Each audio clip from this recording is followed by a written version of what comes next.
আমি কিয়ামত পর্যন্ত আমরা যতদিন আপনি হায়াত রাখেন ততদিন পর্যন্ত আমরা ওই অবস্থাতে থাকবো। আপনার ইবাদত বন্দি করার জন্য আমরাই যথেষ্ট, এদেরকে আর বানাইন না। বানাইলে কি করবে? পৃথিবীতে যাওয়ার পরে একে অপরের সাথে মারামারি, হানাহানি, কাটাকাটি এগুলো করতেই থাকবে, রক্তপাত করতে থাকবে। এটা কোন সেবি আছে? তার দিকে বানাইন না।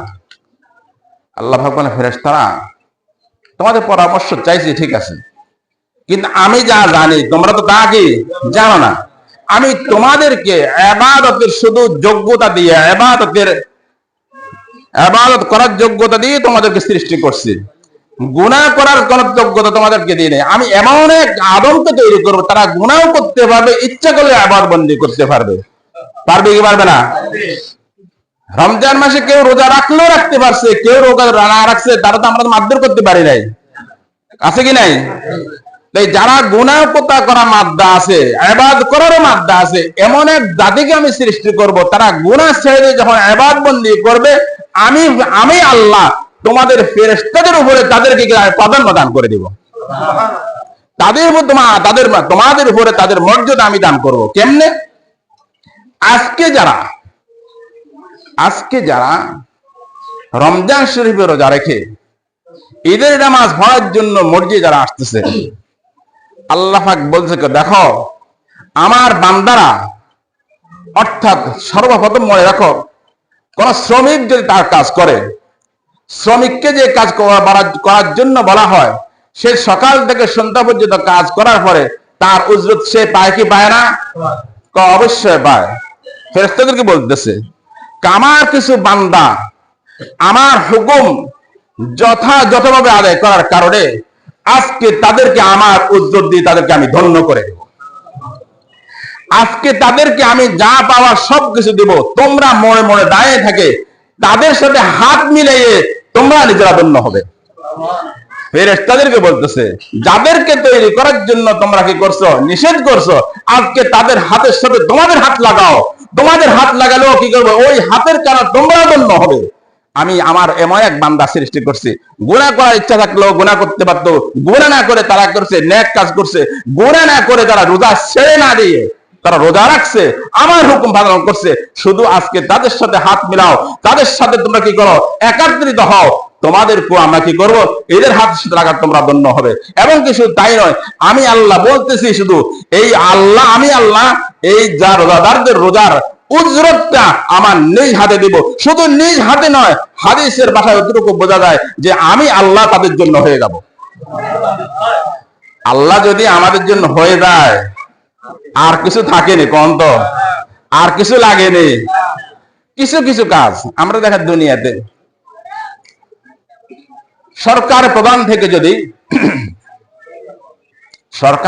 থেকে যদি কোনো উপঢৌকন, কোন হাদিয়া যদি পাঠানো হয়, মন্ত্রী মহোদয় সেটাকে ইয়ে করে বিলি বন্টন করে প্রত্যেক মসজিদ দেবে, এই ব্যক্তিকে দেওয়া হবে, তোমরা দিয়ে দাও। আমার কথা বুঝেননি আপনারা? দিয়ে দেওয়ার পরে এটা সরকার তরফ থেকে হাদিয়াটা পাইছি। আমি নামাজ পড়ি, হজ করে, যাকাত দিই, দেখি না অন্যান্য দান সদকা যাই কিছু করি না কেন, এগুলো ফেরেশতাদেরকে বলা হয়, ফেরেশতা তোমরা লেখো, এরা তোমরা কি করো? তোমরা ইয়ে করো, এই উজরত সেভাবে দেওয়া হবে। কিন্তু রোজাদারের উজরতটা আমি আল্লাহ স্বয়ং দেব। যদি মন্ত্রী অর্থাৎ প্রধানমন্ত্রীতে কেউ যদি কোনো পুরস্কার পায়, এই পুরস্কারটার দাম বেশি না কম? কেমন বেশি? আরে প্রধানমন্ত্রীর হাতের পুরস্কার সবাই দেখাবে, প্রধানমন্ত্রী আমাকে পুরস্কৃত করছে। আর দুনিয়ার প্রধানমন্ত্রী যদি কোনো পুরস্কারে পুরস্কৃত করে, যদি সে ধন্য মনে করে, আমার আল্লাহ রব্বুল আলামিন দো জাহানের তো সারা জগতের জিম্মা, যিনি মালিক, যিনি সমস্ত জিম্মাদার, তিনি নিজ হাতে রোজাদারকে তাকে পুরস্কৃত করবেন। আল্লাহ তুমি আমাদের রোজাগুলো কবুল করে নাও। রোজা দোয়া যে রোজা রাখছেন দে, এই রোজা কবুল হলে দোয়া করছেন নে, আল্লাহ করছেন নে, করছেন। আমি বলি এই রোজার দিনে যতগুলো সময় ছিল, দিনে ছিল, রাত্রে, অনেক রাত্রে, প্রতি রাত্রে অগণিত মানুষকে আল্লাহ পাক মাফ করে দিয়েছেন। এখানে একটা দোয়া করার দরকার ছিল, আমি হয়তো বলতে বলে গেছি। আমি নিজে কিন্তু যখন জানছি আমি নিজে দোয়া করতাম, কেন জুমার দিনে সাহাতার বলার তো সুযোগও নাই। তো বলে কি যে আল্লাহ, শুধু দোয়াটা কি করা কার কি, আল্লাহ আজকে আপনি যাদেরকে কি মাফ করবেন, আজকে রাত্রে যাদেরকে আপনি মাফ করবেন, এদের সাথে আল্লাহ আমার মতো বান্দাকে আল্লাহ শামিল রাখিয়েন। কথা বুঝছেন না? এই কথা বলার সাথে যাদেরকে মাফ করো আপনার শামিল হয়ে আমরাও মাফ পাই গেলেন, সুযোগটা আল্লাহ পাক দিয়ে দিয়েছে। তাই হোক, রোজাদার রোজা রাখছে, এখন রোজা রাখার পরে কমপক্ষে 6 মাস পর্যন্ত দোয়া করব আল্লাহ আমাদের রোজাগুলো আল্লাহ কবুল করেন। কথা বুঝছেন? আর থাকবে 5 মাস, 5 মাস আবার দোয়া করবো আল্লাহ সামনে রোজা পাওয়ার আল্লাহ যেন তৌফিক দান করেন। কথা বুঝছেন? রোজাতে এত এত যে ফজিলতপূর্ণ, যদি বান্দা জানতো আল্লাহ আপনি 1 মাস দিয়েছেন, আরো বেশি দেন, খুশি হয়ে যেত। কিছু কিছু মানুষ তখন রোজা ঈদ হয় বেশি খুশি, কথা ঠিক না? খুশি নাকি কোম্পানি কথা কর না, খুশি বেশি না কম? খুশি বেশি। কিনলে রোজা শেষ হয়ে গেছে, খুশি খাইতে নারবেন সারাদিন, এলে খুশি নাকি রোজা চলে গেছে এর জন্য বেজার। দরকার তো ছিল আমার ইবাদতের মাস চলে গেছে, আমার 70 গুণ বার সুযোগ চলে গেছে, এই জন্য তো মনের মধ্যে কষ্ট পাবে। অনেক বান্দারা বান্দিরা যে কবরে চলে গেছে, যদি মাফ না পাই থাকে তাদের তো কান্দা শুরু হয়ে গেছে। কথা ঠিক না? ফাঁকি দিয়ে একটা কথা বলি, আজকে সময় তো বেশি নাই, সময় কম, একটা কথা বলি। মারা তো সবাই কাছাকাছি কাছাকাছি নেই। আমি আজকে কালকে রাত্রে শুনছি বেল্লাল মরে গেছে। বয়স কত? আজকে শোনেন, একটু খেয়াল করেন, এদিকে তাকান। আসছেন নিজে গোসল করে, ভালো উত্তম জামা কাপড় পরে, পড়ছেন না? কেউ নতুনও পড়ছে, নতুন পড়তে হবে কোনো কথা নাই। উত্তম জামা কাপড় পরা, পরিষ্কার পরিচ্ছন্ন পরা, নতুন পাইলে পড়বেন, না হলে নতুন কিনতে হবে, বেরিয়ে তো নতুন ছা হইতে এনো। কথা বুঝছেন না? কিন্তু নতুন কিনতে হইব, কোন হাদিসে কেউ দেখাইতে না। নতুন জামা কাপড় ফেলে আইতে হবে কোনো কথা নাই। মানুষে কিনতে কিনতে সময় গেছে আর কি। গোসল করছেন, নতুন জামা কাপড় পরছেন, আতর লাগাইছেন, মসজিদে আসেন বা অথবা ঈদগাহে যাচ্ছেন, এমন একটা দিন হবে আপনি গোসল করতেন না, আপনি গোসল করাই দিবেন। আপনি নতুন জামা কাপড় পরতেন না, আপনি পরাই দেব। আপনি আতর লাগাইতেন না, আপনি লাগাই দেব। আজকে নামাজ পড়ার জন্য আসছেন, আপনি সামনে নিয়ে নামাজ পড়ে ফেলাইব। আছে কি না? নাই? এরকম একটা দিন আছে কি না? একটু চিন্তা করেন, একটু চিন্তা করে, এইটা সবাই সামনে আসতেছে। তাই বলতে চাই, আল্লাহর কাছে, আল্লাহর দিকে ফিরে আসে যারা গুনাহ করছে, তওবা করে এখনো ফিরে আসি, সুযোগ আছে। আল্লাহ যেন আমাদেরকে বুঝ দান করে। কেন এই সময়টা সবার সামনে আসবে। আজকে ঈদের নামাজ পড়ার সাথে ওটার সাথে মিল আছে কি নাই? আছে কি নাই? সব কিছু আপনি খেয়াল করে দেখেন, এরকমই নামাজ পড়বো আজকে আমরা, কিন্তু আমরা কি আমাকে সামনে নিয়ে নামাজ পড়ে ফেলাইব? আজকে যে নামাজ পড়ার জন্য আমরা সবাই আসছি, এটা ঈদের নামাজ। কি নামাজ? ঈদের নামাজ। এই ঈদের নামাজ রাসূল করিম সাল্লাল্লাহু আলাইহি সাল্লাম মদিনাতে যাওয়ার পরে দেখলেন যে মদিনার মানুষেরা 2টা দিন খুব খেলা অর্থাৎ উৎসব করে। রাসূল করিম সাল্লাল্লাহু আলাইহি সাল্লাম জিজ্ঞাসা করলেন, তোমরা এটা কি করো? কারণ আইয়ামে জাহিলিয়াতের যুগে আমাদের এরকম ছিল, আমরা এই 2টা দিনে উৎসব করি।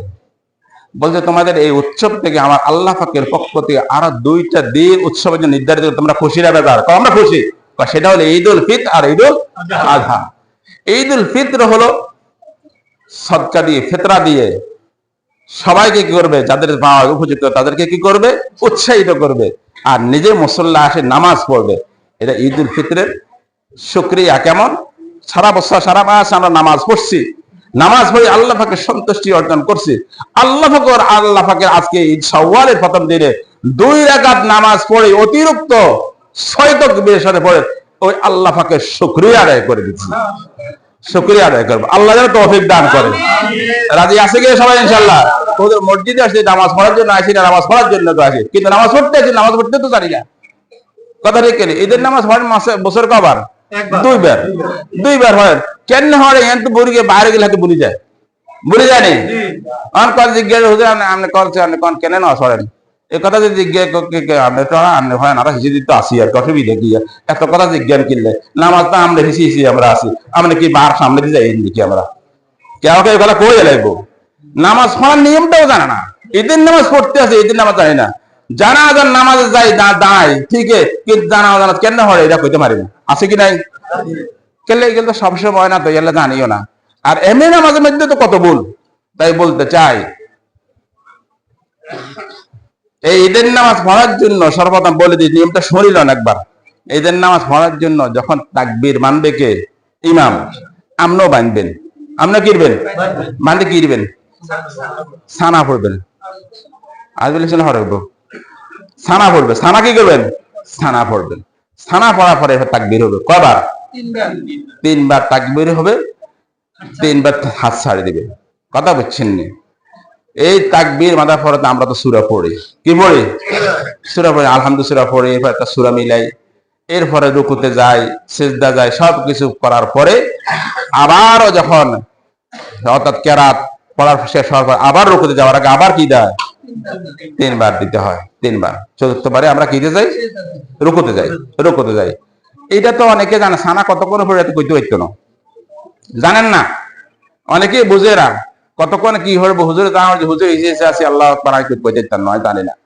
কিন্তু হুজুর যে রুকুতে যায় রুকুতে যাওয়ার সময় আল্লাহু আকবার বলেননি আপনারা সুবহান রাব্বিল আযীম পড়েননি সামি আল্লাহু লিমান হামিদা রব্বানা লাকাল হামদ বলেননি বলেন তো বলেন এগুলো যেগুলো বলার দরকার এগুলো শেখার দরকার আজকে আমাদের 60 বছর 70 বছর হায়াত চলে গেছে নামাজও ঠিক করতে পারে নাই কালিমাটাও ঠিক করতে পারে নাই আলহামদুলিল্লাহ ঠিক করতে পারে নাই এটা পরিতাপের বিষয় আল্লাহ যেন আমাদেরকে বুঝ দান করে আল্লাহ যেন আমাদেরকে সহিভাবে নামাজ আদায় করার তৌফিক দান করে রমজান চলে গেছে রমজানে 1 মাস রোজা রয়েছেন আল্লাহ পাক কোন জিনিস আমি ওই দিন মসজিদে বলছি কোন এক আমল যে কোনো আমল কম পক্ষে 10 গুণ বাড়ায় দেয় কগুণ কোন একটা আমলকে কয় গুণ বাড়ায় 10 গুণ রমজানের ব্যাপারটা বলা হয়েছে এটা আলাদা শুধু 10 দিয়ে ধরলাম 1 মাস রোজা রাখলে আমরা কয় মাস রোজা আছি 1 মাস রোজা রাখলে 10 গুণ বাড়াইলে কয় মাস হইব 10 মাস আমার কথা কয় না সোজা কথা না যদি 10 গুণ বাড়ায় 1 মাস রোজা রাখলে কয় মাস রোজা রাখা সওয়াব 10 মাস একটা সোজা কথা এটা কথা বল 300 দিন এটা হিসাব করুন কিন্তু এরপরে আর 2 মাস রয়েছে নি আরো 2 মাস রয়েছে না আরো 2 মাসে যদি কোনো ব্যক্তি শাওয়াল মাসে এই শাওয়াল মাসটা এটা এই শাওয়াল মাসে রোজা রাখে 6টা রোজা রাখে ওখানে কমপক্ষে 10 দিলে 6টা রোজা রাখলে কত হইব 60 তো 10 এখানে 10 মাস এখানে 60 দিন হলে 2 মাস তো বছর কি রসিনী মায় আমাদের পুরা বছর রোজা রাখার সব আল্লাহ পাক আমলনামায় দান করে দিবেন আমরা ইনশাআল্লাহ শাওয়ালে যে 6টি রোজা আমরা 6 রোজা বলে থাকি আল্লাহ যেন রাখার জন্য তৌফিক দান করে তো হুজুর এটাও বুঝি আবার সরকারি 1 মাসের রোজা রাখলে আঙ্গ হয় না বুঝি আবার সৌগা রাখতে হইব আচ্ছা এটা রাখলে কষ্ট হয়নি এই রোজা রাখছেন দে এই রমজান মাসে রোজা রাখছেন আপনারা বলেন বুকে হাত দিয়ে বলেন আমি আপনাকে জিজ্ঞাসা করি কি কষ্ট আমার মনে হয় যেন এবারে রমজানের মধ্যে যে শান্তি আল্লাহ পাক আবহাওয়া দান করছে আল্লাহ শুকরিয়া আদায় করা প্রথম থেকে হয়তো 2-1 দিন কারো হয়তো কিছু কষ্ট হতে পারে আমার মনে হয় যেন এক বিন্দু কষ্ট হয় নাই আর কষ্ট যদি কেউ মনেও করে থাকে আমার কাছে আমি মাঝে মাঝে মনে করি আমি নিজে অনেক সময় বলি আল্লাহর হুকুম এটা কষ্ট কি আমার আল্লাহ কইছে আল্লাহ তো মাঝে মাঝে বলে তোমার গর্দানটা দিয়ে দাও তো গর্দান দিতে পারবে না কষ্ট দিকে করতে কি আবার কথা ঠিক না তো জিহাদের ময়দানে যে গর্দান দিতে প্রস্তুত তারে সেখানে সে রোজা রাখে উপবাস পানি পিপাসা এটার জন্য আমার একদিন পানি ফেলে লাগে আলহামদুলিল্লাহ একটা দিন আমার লাগে পানির কষ্ট অনুভব করি না আলহামদুলিল্লাহ আল্লাহ পাকের শুকরিয়া যে আল্লাহর জন্য হয়ে যায় আল্লাহ তার জন্য হয়ে যায় কথা ঠিক কিনা তাই আমরা রাখছি এত সুন্দর আবহাওয়ার মধ্যে আল্লাহ পাক আমাদেরকে রাখার তৌফিক দান করেন আমরা অত্যন্ত সৌভাগ্যবান যারা রাখতে পারে নাই তাদের কথা বলতেছি আল্লাহ যেন তাদেরকে যেন হেদায়েত দান করে তাদেরকে যেন আল্লাহ যেন সামনে রোজা রাখার তৌফিক দান করে যদি তাদের হেদায়েত এখন এসে যায় এই রমজান শরীফের রোজাগুলো যেন তারা কাজা রাখে যায় আল্লাহ যেন তাদেরকে তৌফিক দান করে ওয়া আখিরু দাওয়ানা আলহামদুলিল্লাহি রাব্বিল আলামিন নামাজের সময় 8:30 বাজে গেছে আমরা নামাজ এখনই পড়বো নামাজের নিয়মও বলে দিছি, আমরা কাতার সোজা করি, ইনশাআল্লাহ যথাসময় নামাজ হয়ে যাবে। সবাই কাতার সোজা করেন।